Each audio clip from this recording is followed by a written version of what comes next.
मैं डॉक्टर चित्रा पिल्ले शासकीय उच्चतर माध्यमिक विद्यालय निशांतपुरा में हिंदी शिक्षिका में हूँ। बच्चों, जैसा कि आप जानते हैं कि हमारा देश 200 वर्ष तक अंग्रेजों का गुलाम था।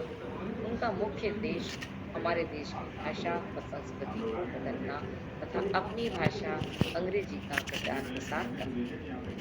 बच्चों, आज हम अपनी कक्षा में कक्षा 10वीं का पाठ नीति धारा के नीति अष्टक अंश को पढ़ने जा रहे हैं। यह कविता भारतेंदु हरिश्चंद्र जी द्वारा रचित है। बच्चों, आपने यह कविता पूर्व में भी कभी पढ़ी होगी, किंतु आज हम यह कविता दोहे शैली में पढ़ने वाले हैं। हमने 8 नीति अष्टक लिखे हैं, जिनके माध्यम से नीति की बातें अर्थात वे बातें जो हमारे जीवन मार्ग को प्रशस्त करती है और हमारे जीवन के लिए बहुत ही आवश्यक है, उन्हें हम इन कविताओं के माध्यम से पढ़ेंगे। बच्चों, हमारे देश में अंग्रेजी भाषा और अंग्रेजी शिक्षा का प्रचार प्रसार के लिए बहुत प्रयास किए जा रहे हैं। भारतेंदु जी ने हमारी अपनी भाषा हिंदी की रक्षा करने एवं भारत में इसी कार्य को आगे बढ़ाने की बहुत सारी रचनाएं। आप आधुनिक युग के भारतेंदु हरिश्चंद्र बहुआयामी चित्रकार। उन्होंने नाटक, काव्य, निबंध आदि विधाओं में रचनाएं। यह समाजोन्मुखी चिंतक कवि है, इसलिए उनकी कविताओं में नीति कथन यत्र तत्र सुलभ है। कवि भारतेंदु जी का परिचय इस प्रकार है। आपका जन्म सन 1950 ईस्वी को काशी में हुआ। आपने अपनी कुशाग्र बुद्धि व प्रतिभा से मराठी, बांग्ला, उर्दू आदि भाषाओं का अध्ययन। आपके द्वारा की गई देश प्रेम, मातृभाषा, हिंदी प्रेम व सेवाओं के कारण आपको भारतेंदु की उपाधि से भूषित किया। सन 1880 ईस्वी में आपको जब भूषित किया गया, वह दिन आपके लिए अविस्मरणीय रहा। सन 1985 को आप गोलोकवास। आपकी रचनाएं इस प्रकार हैं। आपने अनेक तरह की रचनाएं की हैं, जिनमें प्रमुख हैं माधुरी प्रेम, प्रेम सरोवर, प्रेम तरंग, प्रेम प्रलाप, भारत दुर्दशा और अंधेरी नंदी।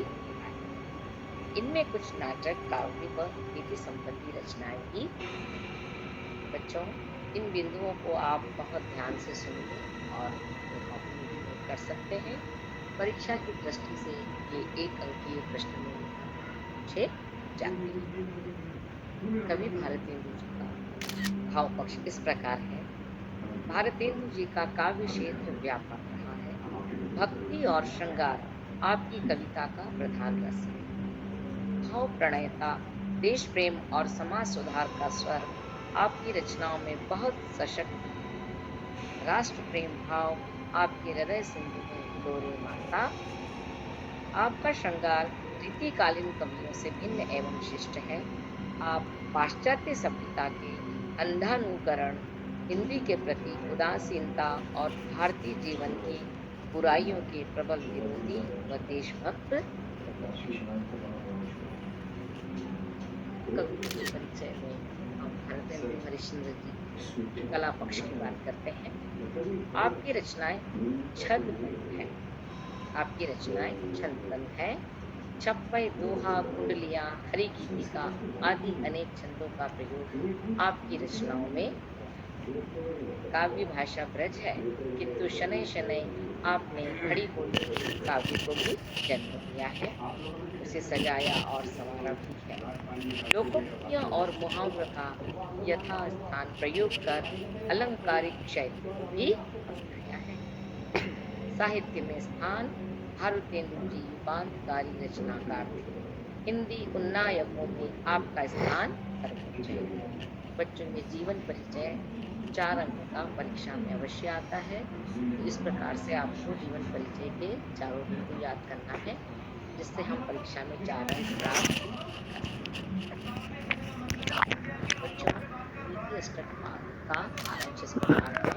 भारतेंदु जी ने इन कविताओं में नीति कथन से यहाँ तात्पर्य है वे शिक्षापूर्ण बातें जो हमारे जीवन में हमें बहुत उन्नति की ओर ले जाती है तथा दैनिक जीवन में भी बहुत महत्व है। कविताओं में नीति कथन यत्र तत्र सर्वत्र सुलभ है। आपने संकलित रूप में कहा है कि प्रतिष्ठित पद पाने से ही मिलता है। सम्मान केवल परोपकार करने से ही प्राप्त होता है। एकता का ही सबसे अधिक अपनी भाषा अपना धर्म ही सुख देने वाली। यहाँ का तात्पर्य है कि हमारी अपनी भाषा ही हमें सुख देने वाली है और अपना धर्म से तात्पर्य है कि मानवता ही हमें सुख देने वाली। भारतवासियों को बैर भाव छोड़ना होगा। योग्यता व अयोग्यता में अंतर स्पष्ट किया गया है। सभी लोगों में सहज उक्तियों का वैभव फैलाया। पहला अष्टक आपके समक्ष है दोहे के माध्यम से। मान्य योग नहीं हो को पद पाए, मान्य योग नरते जे केवल परहित जाए। शब्दार्थ मान्य योग अर्थात सम्मान के योग, कोरु अर्थात मात्र, परहित दूसरों की भलाई। संदर्भ क्या है? प्रस्तुत दोहा हमारी पाठ्य पुस्तक के पाठ नीति धारा के शीर्षक नीति अष्टक से लिया गया है। इसके कवि भारतेंदु हरीश। बच्चों, संदर्भ बहुत आवश्यक है, एक अंकी है, इसे याद हमें करना है। प्रसंग यहाँ पर कवि ने परोपकार करने पर बल दिया गया है। प्रसंग का अर्थ है कि कवि ने प्रमुख बात क्या कही है, उपरोक्त दोहे। व्याख्या कवि कहते हैं कि केवल उच्च पद पा लेने से व्यक्ति सम्मान के योग्य नहीं होता। दूसरों की भलाई करने से ही मनुष्य सम्मान के योग्य होता है। विशेष भाषा सरल सहज एवं प्रवाहमयी है। ब्रज भाषा का प्रयोग किया गया है। रचना प्रसाद गुण से भरपूर है और दोहे छंद का प्रयोग। प्रसाद गुण अर्थात सीधी सादी भाषा आसानी से समझ में आ सके, दोहे छंद का प्रयोग किया गया है। अष्टक दूसरा, बिना एक जीव के धर्म चली है अब नहीं काम, तासो कोरो ज्ञान तजी उठाऊ छोड़ी बिस। शब्दार्थ जिये मतलब हृदय जिये, तजिए त्याग कर, तू वो छोड़ के दलाल तो संदर्भ दिया है। प्रस्तुत दोहा हमारी पाठ्य पुस्तक के पाठ नीति धारा के शीर्षक नीति अष्टक से लिया गया है।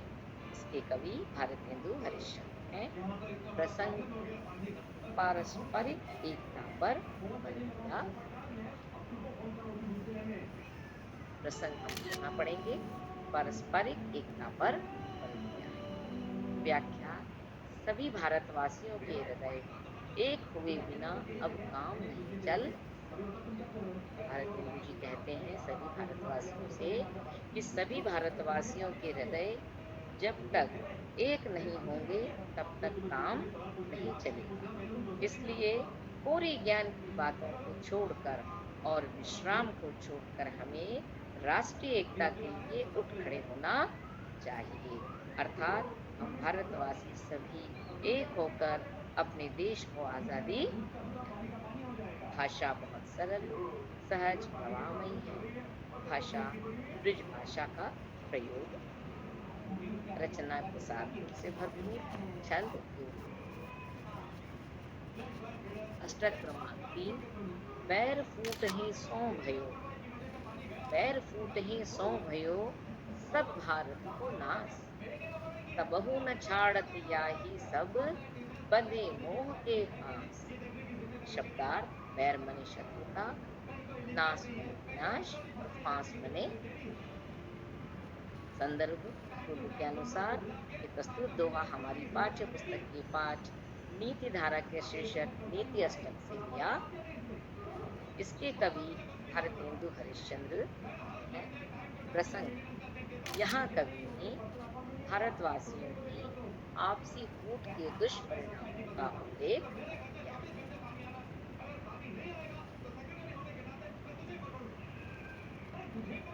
व्याख्या, भारत का विनाश आपसी शत्रुता और फूट के कारण ही। ये बहुत सभी हमारे इतिहासकारों ने भी यही तो बताया गया है, हमारे पूर्वजों के द्वारा भी ये हमें पता है कि हरिश्चंद्र जी कहते हैं कि हमारे भारत का विनाश आपसी शत्रुता और फूट के कारण ही हुआ है। तब भी सभी लोग स्वार्थ के फंदे में बंधे हैं। आपसी शत्रुता और फूट की भावना को नहीं त्याग रहे हैं। हमें इन सभी आपसी झगड़ों को छोड़ देना चाहिए, यही उनका संदेश है। विशेष, भाषा सरल, सहज एवं प्रवाह। भाषा ब्रज भाषा का प्रयोग है। रचना प्रसाद गुण से भरपूर है और दोहे छंद का प्रयोग किया गया। अष्टक चौथा, पूरी बातन काम कछु चलहि नाही नमी, तासो उठी के करहूं वेग परस्पर प्रीत। कठिन शब्द, मीत अर्थात मित्र, वेग यानी शीघ्र, प्रीत यानी मित्र। संदर्भ, बच्चों मैं आपको बार बार संदर्भ इसलिए दोहरा रही हूँ कि आपको यह संदर्भ याद हो जाए। संदर्भ है प्रस्तुत दोहा हमारी पाठ्य पुस्तक के पाठ नीति धारा के शीर्षक नीति अष्टक से लिया गया। इसके कवि भारतेंदु हरिश्चंद्र हैं। प्रसंग, आपसी प्रेम भावना पर भारतेंदु ने बल दिया। व्याख्या, वे कहते हैं कि केवल बातें करने से काम नहीं चलेगा, इसलिए सभी तुरंत उठ खड़े हो और आपस में मिलकर प्रेम भाव में बंध जाएं। उनका कथन है कि इसलिए उठो, शीघ्र आपस में प्रीति करो, मिलकर रहने का प्रयास करो। विशेष, भाषा सरल, सहज एवं प्रवाहमय। भाषा है। रचना प्रसाद गुण से भरपूर है और दोहे छंद का इसमें प्रयोग किया गया। अष्टक क्रमांक 5, निज भाषा निज धर्म, निज मान कर्म व्यवहार, सबे बड़ा बहु बेग मिले, कहत पुकार पुकार। शब्दार्थ, निज अर्थात अपनी, कर्म परार्थात कर्म, व्यवहार अर्थात व्यवहार। संदर्भ, प्रस्तुत दोहा हमारी पाठ्य पुस्तक के पाठ नीति धारा के शीर्षक नीति अष्टक से लिया गया। इसके कवि भारतेंदु हरिश्चंद्र। प्रसंग इस प्रकार। अभी मैं वो तकिया लिखने के लिए कवि लूंगा, ने यहाँ अपनी भाषा उस पे लिखने में सही बनता है, साइड हट जानी। स्वाभिमान को मैं जब बढ़ाने दूसरी ला दूंगा तेको तकिया। पर अपनी भाषा अर्थात हिंदी भाषा, अपने धर्म अर्थात मानव धर्म पर स्वाभिमान को बढ़ाने पर बल दिया गया। व्याख्या, कवि कहते हैं कि अपनी भाषा, अपने धर्म और अपने स्वाभिमान तथा अपने कर्म और व्यवहार का सभी मिलकर विकास करें। यही विकास हम सभी को सुख प्रदान करने वाले। विशेष, भाषा सरल, सहज एवं प्रवाहमय। ब्रज भाषा का प्रयोग किया गया है। रचना प्रसाद गुण से भरपूर है और दोहे छंद का प्रयोग किया गया है। विशेष में कवि द्वारा कहा गया है कि हम सभी शीघ्र मिलकर आगे बढ़ाओ, ये सारी बातें अपनाओ, यही बात पुकार पुकार कर सभी लोग कहो। अष्टक क्रमांक 6, करहु विलंब न भात अब, उठहु मिटावहु सूर, निज भाषा उन्नति करहूं, प्रथम जो सबको मूल। शब्दार्थ, विलंब यानी देरी, भ्रात अर्थात भाई, सूर अर्थात। संदर्भ, प्रस्तुत दोहा हमारी पाठ्य पुस्तक के पाठ नीति धारा के शीर्षक नीति अष्टक से लिया गया। इसके कवि भारतेंदु हरिश्चंद्र हैं। प्रसंग इस प्रकार है। अपनी भाषा ही सभी उन्नतियों का मूल है। कवि का यही मूल स्वर भी है कि अपनी भाषा ही सभी उन्नति का मूल है। अर्थात हम जिस भाषा का प्रयोग करते हैं, यदि हम उसी भाषा को बहुत आगे तक बढ़ाएं, तो वह व्यवहार में लेकर आए, तो हमारी बहुत सारी उन्नति। व्याख्या। कवि कहते हैं कि हे भाई, बिना विलंब के सभी उठकर खड़े हो जाओ। अपनी भाषा सभी उन्नति का आधार है। उसकी उन्नति के लिए सभी मिलकर प्रयास करो।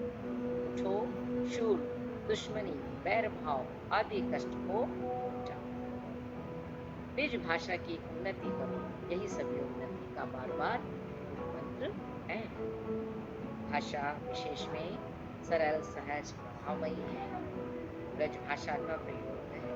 रचना प्रसाद गुण से भरपूर है और दोहे छंद का प्रयोग किया गया है। बच्चों, अष्टक क्रमांक 7। सेक सब एक से, जहाँ कपूर कपास, ऐसे देश कुदेश में कबहु न कीजे वास। यहाँ शब्दार्थ दिया है। सेक का अर्थ है सफेद, कुदेश मने पूरा देश, वास मने निवास। संदर्भ। प्रस्तुत दोहा हमारी पाठ्य पुस्तक के पाठ नीति धारा के शीर्षक नीति अष्टक से लिया गया है। इसके कवि भारतेंदु हरिश्चंद्र जी। प्रसंग। अविवेकी अविवेकी राज्य में रहना उचित नहीं है, ऐसा भारतेंदु कहते हैं। व्याख्या कि जिस देश में सफेद रंग के कारण कपूर और कपास दोनों को एक समान मान लिया जाता है, उस देश में कभी भी निवास नहीं करना चाहिए। उनका कथन है कि जहाँ आपके विवेक ज्ञान को समझने व परखने वाला कोई नहीं, हमें उस देश में निवास नहीं करना चाहिए। विशेष। भाषा सरल, सहज एवं प्रवाहमयी है। मेरे को नहीं ब्रज पता भाषा का भी प्रयोग किया गया है। रचना प्रसाद गुण से जो करना हो कर। और दोहे छंद का प्रयोग। अंतिम अष्टक। कोकिल वायस एक सम, कोकिल वायस एक सम, पंडित मूरख एक, इंद्रायन दाड़िम शय, जहाँ नेक विवेक। शब्दार्थ। वायस का अर्थ है कौवा, दाड़िम का अर्थ है अनार। संदर्भ। प्रस्तुत दोहा हमारी पाठ्य पुस्तक के पाठ नीति धारा के शीर्षक नीति अष्टक से लिया गया है। इसके कवि भारतेंदु हरिश्चंद्र जी। प्रसंग। इन पदों में विवेक के महत्व को बताया गया। व्याख्या। कविवर भारतेंदु जी कहते हैं कि जिस देश में कोयल और कौवा तथा ज्ञानी और मूर्ख को समान समझा जाता हो, जहाँ पंडित और मूर्ख को भी थोड़ी भी देर एक से समान समझा जाता हो, ऐसी जगह सुख समृद्धि नहीं रह पाती। इसलिए वहां पर विवेक होना आवश्यक है। उचित अनुचित का भेद न किया जाता हो, उस देश में रहना उचित नहीं है। इसलिए ऐसी जगह सुख समृद्धि भी नहीं रह पाती है। अर्थात कवि का आशय यह है कि जहाँ पर हमारे समुचित ज्ञान का ही आकलन होता है, हमें उसी देश में रहना चाहिए। विशेष। भाषा सरल, सहज एवं प्रवाहमयी है। ब्रज भाषा का प्रयोग है तथा रचना प्रसाद गुण से और दोहे छंद का प्रयोग किया गया है। बच्चों, अभी हमने पूरे 8 अष्टक पढ़े हैं। प्रत्येक अष्टक में नीति संबंधी बातें हैं। अंत में अष्टक के बारे में मैं पुनः एक बार सारांश दोहराना चाहती हूँ कि कविताओं में नीति कथन यत्र तत्र सर्वत्र सुलभ है, तो आप जान ही गए हैं। संकलित दोहों में हमें यह कहा गया है कि प्रतिष्ठित पद पाने से नहीं मिलती, केवल हमें प्रतिष्ठा सम्मान करने से, परोपकार करने से ही प्राप्त होती है और हमें यही सब एकता का ही महत्व सिखाती है। हमें अपनी भाषा, अपना धर्म ही सुख देने वाले होते हैं तथा भारतवासियों को बैर भाव छोड़ना होगा। 7वें अष्टक में दिया गया है कि योग्यता व अयोग्यता में अंतर स्पष्ट किया है कि जहाँ पर हमारी योग्यता का आकलन ना हो वहाँ हमें नहीं रहना चाहिए। भारतेंदु जी ने सभी नीति दोहों में सहज बुद्धि का वैभव फैलाया है। बच्चों, निश्चित है आपको ये नीति अष्टक पाठ समझ में आया है। आइए हम कुछ महत्वपूर्ण वस्तुनिष्ठ प्रश्नों पर हम चर्चा करते हैं। आप अपनी कॉपी में इन्हें जरूर नोट कीजिए। प्रश्न पहला, वस्तुनिष्ठ प्रश्न एक मुख्य प्रश्न है, परीक्षा में पूछे जाते हैं। प्रश्न क्रमांक 1, सत्य असत्य।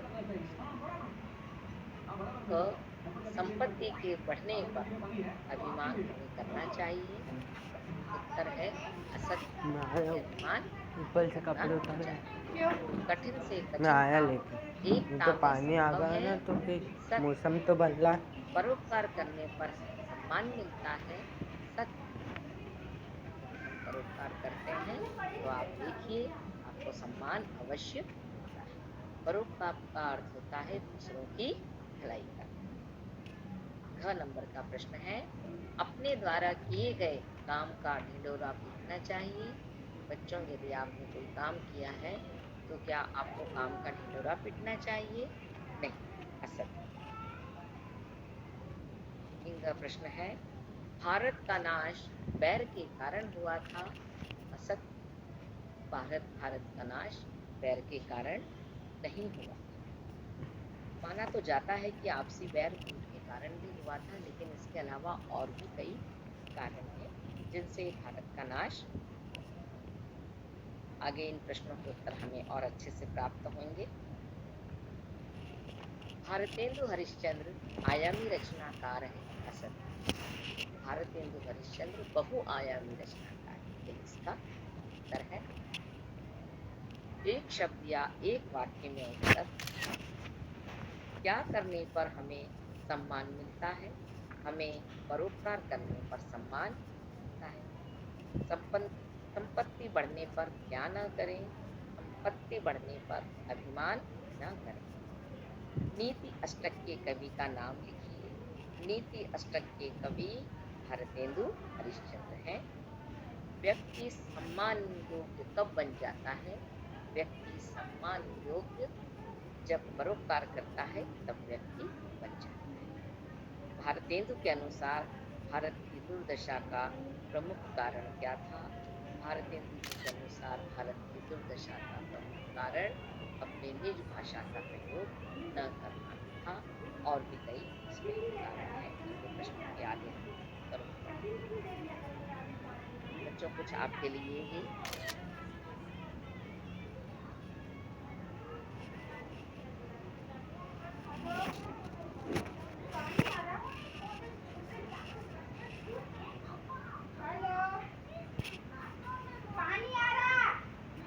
नहीं।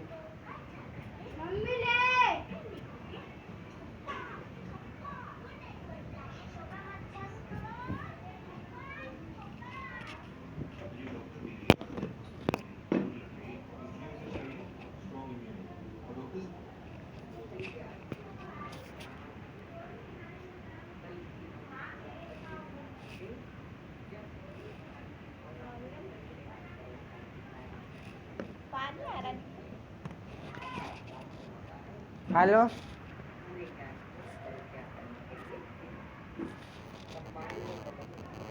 और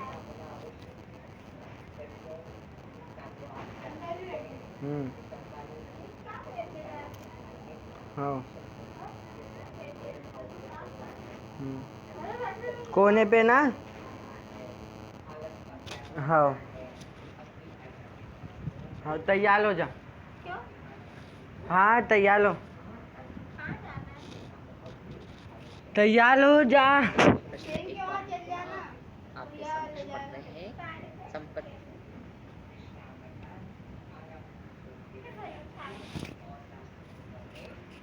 यही पहन ले ढंग से और छोटी कर ले।